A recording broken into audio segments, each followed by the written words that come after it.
Welcome to my YouTube channel. ഇന്ന് ഞാൻ ഇവിടെ ചെയ്യാൻ പോകുന്നത് ഒരു മട്ടൻ കറിയാണ്. നല്ല നാടൻ സ്റ്റൈലിലുള്ള ഒരു മട്ടൻ കറി. നമുക്ക് നോക്കാം ഇതിലേക്ക് ആവശ്യമായ സാധനങ്ങൾ എന്തൊക്കെയാണെന്ന്. അതിനായി ഞാൻ ഇവിടെ 1 കിലോ മട്ടൻ എടുത്ത് കഴുകി വൃത്തിയാക്കി വെച്ചിട്ടുണ്ട്. ഇത് വിനാഗിരിയും ഉപ്പും ഒക്കെ കൂടെ ചേർത്ത് ആണ് ഇത് കഴുകി വെച്ചിരിക്കുന്നത്. അതിൻ്റെ ഉളുമ്പൊക്കെ മാറാൻ വേണ്ടിയിട്ടാണ് ഇത് ചെയ്ത് വെച്ചിരിക്കുന്നത്. പിന്നെ അതിലേക്ക് ആവശ്യമായത് സവോള 2 എണ്ണം. നിങ്ങളുടെ ഈ കുഞ്ഞുള്ളി ഉണ്ടെങ്കിൽ കുഞ്ഞുള്ളി ഒരു കൈ എടുത്താൽ മതി. പിന്നെ ഒരു വലിയ കഷ്ണം ഇഞ്ചി ചതച്ചത്, ഒരു 6 അല്ലി വെളുത്തുള്ളി ചതച്ചത്, ഒരു പച്ചമുളക് നീളത്തിൽ 4 കീറുക, കറിവേപ്പില. പിന്നെ ഇതിലേക്ക് ആവശ്യമായ പൊടികൾ 2 സ്പൂൺ മല്ലിപ്പൊടി, 1.5 സ്പൂൺ മുളക് പൊടി, 1 സ്പൂൺ കുരുമുളക് പൊടി. പിന്നെ ഞാൻ എടുത്തേക്കുന്നത് ഗരം മസാല പൗഡർ 1 ടീസ്പൂൺ, ഒരു 2 സ്പൂൺ മീറ്റ് മസാല എടുത്തിട്ടുണ്ട്. പിന്നെ അതിലേക്ക് ആവശ്യമായത് വെളിച്ചെണ്ണ, ഉപ്പ്. ഇനി ഞാൻ ഈ മട്ടൺ ഒന്ന് മാരിനേറ്റ് ചെയ്ത് വെക്കാൻ പോവാണ്. അതിലേക്ക് ഞാൻ ഈ എടുത്ത് വെച്ചിരിക്കുന്ന ഉള്ളിയിൽ നിന്നും കുറച്ച് ഉള്ളി ഇട്ട് കൊടുത്തു. പിന്നെ ഇച്ചിരി ഇഞ്ചി, വെളുത്തുള്ളി, പിന്നെ ഈ എടുത്ത് വെച്ചിരിക്കുന്ന പൊടികളിൽ നിന്ന് മുളക് പൊടി, കുരുമുളക് പൊടി,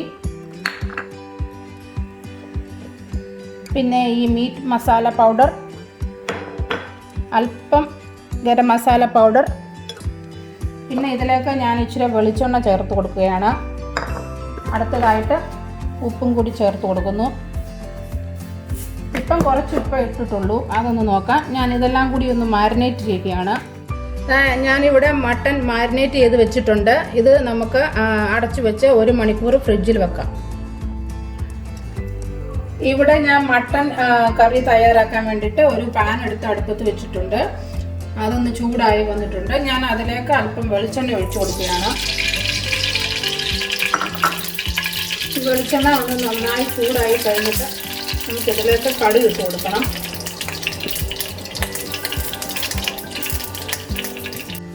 വെളിച്ചെണ്ണ ചൂടായി വന്നപ്പോൾ ഞാൻ കുറച്ച് കടുക് ഇട്ട് കൊടുത്തിട്ടുണ്ട്.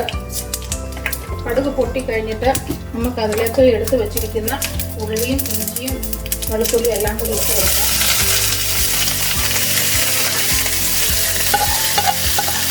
എല്ലാം കൂടി ഇട്ട് വെച്ച് നന്നായി ഒന്ന് മിക്സ് ചെയ്യാം. ഇതൊന്ന് വഴരാൻ വേണ്ടിയിട്ട് ഒരു ഇത്തിരി ഉപ്പിട്ട് കൊടുക്കാം. നേരത്തെ ഞാൻ ഉപ്പിട്ടിട്ടുണ്ട്, അതനുസരിച്ച് വേണം ഉപ്പിടാൻ. അതിനകത്ത് ഇത്തിരി ഉപ്പിട്ട് കൊടുത്തിട്ടുണ്ട്. ഇനി ഈ ഉള്ളി നന്നായി ഒന്ന് വഴന്ന് കൊടുത്ത് ഇഞ്ചി എല്ലാം കൂടെ എന്നിട്ട് നമുക്ക് അടുത്ത സ്റ്റെപ്പിലേക്ക് കിടക്കാം. ഇവിടെ നമ്മുടെ ഉള്ളി എല്ലാം വഴന്ന് വന്നിട്ടുണ്ട്. ഇനിയും നമുക്ക് തീ കുറച്ച് വെച്ചിട്ട് ഇതിലേക്ക് ഞാൻ എടുത്ത് വെച്ചിരുന്ന ആ മല്ലിപ്പൊടി ഇട്ട് കൊടുക്കുകയാണ്. മല്ലിപ്പൊടി ഇട്ട് കൊടുത്ത് എന്നിട്ട് ഇതൊന്ന് നന്നായി ബ്രൗൺ കളർ ആകുന്നിടം വരെ ഇളക്കുക. ഞാനിവിടെ മല്ലിപ്പൊടി ഇട്ട് കൊടുത്തു. ഇനി അതിലേക്ക് ഞാൻ അല്പം മഞ്ഞൾപ്പൊടി ഇട്ട് കൊടുക്കുകയാണ്. ഞാൻ നേരത്തെ പറയാൻ മറന്നുപോയി മഞ്ഞൾപ്പൊടി ഇടുന്ന കാര്യം. നമുക്ക് ഇപ്പോൾ ഇട്ട് കൊടുക്കാം. എന്നിട്ട് അത് നന്നായി ഒന്ന് ഇളക്കിയിട്ട് നമുക്ക് ഈ എടുത്ത് വെച്ചിരിക്കുന്ന മട്ടൺ ഇതിലേക്ക് ആഡ് ചെയ്ത് കൊടുക്കാം. എന്നിട്ട് ഈ പൊടികളും ഈ മട്ടനും എല്ലാം കൂടി നന്നായി ഒന്ന് മിക്സ് ചെയ്തെടുക്കാം. ഇതെല്ലാം കൂടെ നന്നായി ഒന്ന് വഴന്നു വന്നിട്ടുണ്ട്. ഞാൻ ഇതിനകത്ത് ഞാൻ ഇച്ചിരി ചൂടുവെള്ളമാണ് ഒഴിച്ചു കൊടുക്കുന്നത്. കാരണം നമ്മുടെ ഈ മീറ്റെല്ലാം നല്ലതായിട്ട് ചൂടായി വന്നിട്ടുണ്ട്. തണുത്ത വെള്ളം ഒഴിച്ചു കഴിഞ്ഞാൽ പിന്നെയും അത് ഒരുപാട് സമയമെടുക്കും. അതിനായിട്ട് ഞാൻ ആ ചൂടുവെള്ളം ഒഴിച്ചു കൊടുത്തിട്ടുണ്ട്. ഇനിയും ഞാൻ അതിലേക്ക് എടുത്ത് വെച്ചിരിക്കുന്ന ഗരം മസാല പൗഡർ ഇട്ട് കൊടുക്കുകയാണ്. ഇതും കൂടി ഇട്ട് നന്നായി ഒന്ന് മിക്സ് ചെയ്തിട്ട് നമുക്ക് അല്പം കറിവേപ്പിലയും കൂടി ഇതിൻ്റെ മുകളിലോട്ട് ഇട്ട് കൊടുക്കാം. കറിവേപ്പില ഇട്ട് കൊടുത്തിട്ടുണ്ട്. ഇതെല്ലാം കൂടെ മിക്സ് ചെയ്തിട്ട് നമുക്ക് ഇത് അടച്ചു വെച്ച് ഒരു മണിക്കൂർ വേവിച്ചെടുക്കാം. ഒരു അരമണിക്കൂർ കഴിയുമ്പോൾ നമുക്കൊന്ന് തുറന്ന് നോക്കണം എങ്ങനെയായെന്ന്. ആവശ്യത്തിന് വെള്ളം ഒഴിച്ച് ഞാൻ ഇതൊന്ന് അടച്ചു വെച്ച് കൊടുത്തിട്ടുണ്ട്. ഇനി നമുക്ക് ഒരു 1/4 മണിക്കൂർ കഴിഞ്ഞിട്ട് തുറന്ന് നോക്കാം ഇത് വെന്തോന്ന്. നമ്മുടെ മട്ടൻ കറി ഇവിടെ റെഡി ആയിട്ടുണ്ട്. ഇത് ഞാൻ പാനിൻ്റെ അകത്ത് വെച്ചിട്ട് ഒരു മണിക്കൂർ എടുത്തു. എൻ്റെ മട്ടൻ ഇച്ചിരി വേവ് കൂടുതലാണ്, അതുകൊണ്ട് അത്രയും സമയം എടുത്തു. നിങ്ങൾക്ക് ഒരു കുക്കറിൽ വെക്കുവാണെങ്കിൽ ഒരു 4 വിസിൽ അടിച്ചാൽ മതി. അപ്പോഴത്തേക്കും റെഡിയാകും.